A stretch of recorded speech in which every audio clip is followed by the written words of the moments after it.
আসসালামু আলাইকুম। ওয়ালাইকুম আসসালাম রহমতুল্লাহ বারাকাত। কোরআনের কোনো আয়াতে কি চাঁদ এবং সূর্যকে নিয়ে এমন কিছু বলা আছে যে সূর্যের গ্রহণ লাগলে সেটা মানুষের ক্ষতি করে, তাই আমাদের ঘর থেকে বের হতে হয় না এমন কিছু? ভাই প্রশ্ন করলেন যে ইসলামে কি সূর্যগ্রহণ নিয়ে কোনো নির্দেশ আছে যে আমরা বাইরে যেতে পারবো না ইত্যাদি। হ্যাঁ, অনেক হাদিসে এই গ্রহণ নিয়ে বলা হয়েছে। আর এই গ্রহণের সময় আমাদের প্রিয় নবী মোহাম্মদ সাল্লাহ সাল্লামের ছেলে ইব্রাহিম রাদিয়াল্লাহু আনহু মারা যান।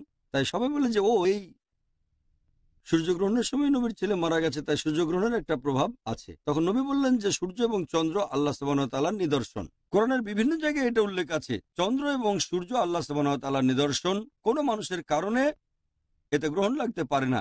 কাজেই এই সূর্য গ্রহণও আল্লাহ সুবহানাহু ওয়া তাআলার নিদর্শন। আর এ বিষয়ে হাদিসে আছে যে যদি গ্রহণ লাগে তোমরা 2 রাকাত নামাজ পড়বে। এটা ফরজ না, সুন্নত। গ্রহণ লাগলে মুসলমানরা পড়বে 2 রাকাত নামাজ।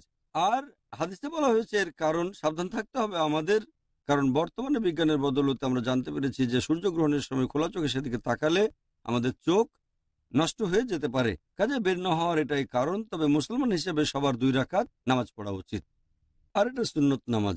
আশা করি উত্তরটা পেয়েছেন। আসসালামু আলাইকুম। ওয়ালাইকুম আসসালাম রহমতুল্লাহ বারাকাত। কোরআনের কোনো আয়াতে কি চাঁদ এবং সূর্যকে নিয়ে এমন কিছু বলা আছে যে সূর্যের গ্রহণ লাগলে সেটা মানুষের ক্ষতি করে, তাই আমাদের ঘর থেকে বের হতে হয় না এমন কিছু? ভাই প্রশ্ন করলেন যে ইসলামে কি সূর্যগ্রহণ নিয়ে কোনো নির্দেশ আছে যে আমরা বাইরে যেতে পারবো না ইত্যাদি। হ্যাঁ, অনেক হাদিসে এই গ্রহণ নিয়ে বলা হয়েছে। আর এই গ্রহণের সময় আমাদের প্রিয় নবী মোহাম্মদ সাল্লাহ সাল্লামের ছেলে ইব্রাহিম রাদিয়াল্লাহু আনহু মারা যান। তাই সবাই বলে যে এই সূর্যগ্রহণের সময় নবীর ছেলে মারা গেছে, তাই সূর্যগ্রহণের একটা প্রভাব আছে। তখন নবী বললেন যে সূর্য এবং চন্দ্র আল্লাহ সুবহানাহু ওয়া তাআলার নিদর্শন। কোরআনের বিভিন্ন জায়গায় এটা উল্লেখ আছে, চন্দ্র এবং সূর্য আল্লাহ সুবহানাহু ওয়া তাআলার নিদর্শন, কোনো মানুষের কারণে এতে গ্রহণ লাগতে পারে না। কাজেই এই সূর্য গ্রহণও আল্লাহ সুবহানাহু ওয়া তাআলার নিদর্শন। আর এ বিষয়ে হাদিসে আছে যে যদি গ্রহণ লাগে তোমরা 2 রাকাত নামাজ পড়বে। এটা ফরজ না, সুন্নত। গ্রহণ লাগলে মুসলমানরা পড়বে 2 রাকাত নামাজ।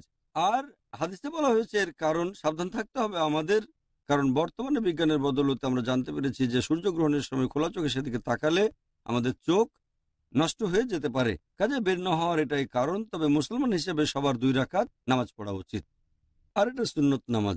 আশা করি উত্তরটা পেয়েছেন। আসসালামু আলাইকুম। ওয়ালাইকুম আসসালাম রহমতুল্লাহ বারাকাত।